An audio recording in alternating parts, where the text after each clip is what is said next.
بسم اللہ الرحمن الرحیم۔ السلام علیکم ورحمۃ اللہ وبرکاتہ۔ آج کا وظیفہ: کبھی رزق ختم نہ ہو، نسلوں تک رزق میں برکت رہے۔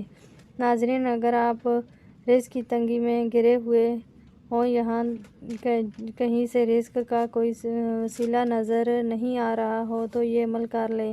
مایوسی اور ناامیدی کی تہہ گہرائیوں میں گھرے شخص سے پریشانی دور ہو جاتی ہے۔ اس شخص کا دسترخوان نہایت ہی وسیع ہو جاتا ہے۔ اللہ پاک کے فضل و کرم سے نسلوں کے لیے رزق اور برکت کا سامان ہو جاتا ہے۔ ناظرین، کرنا آپ کو یہ ہے کہ اول و آخر تین مرتبہ درود شریف پڑھ کر سورہ مائدہ کی آیت نمبر 114 پڑھ لیں۔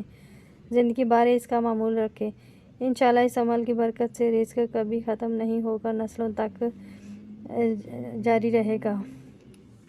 آیت یہ ہے: اس عمل کو خود بھی لازمی کریں اور صدقہ جاریہ کی نیت سے دوسروں کے ساتھ شیئر بھی کریں۔ اگر ویڈیو اچھی لگے تو اسے لائک کریں اور چینل کو سبسکرائب کریں۔ جزاک اللہ۔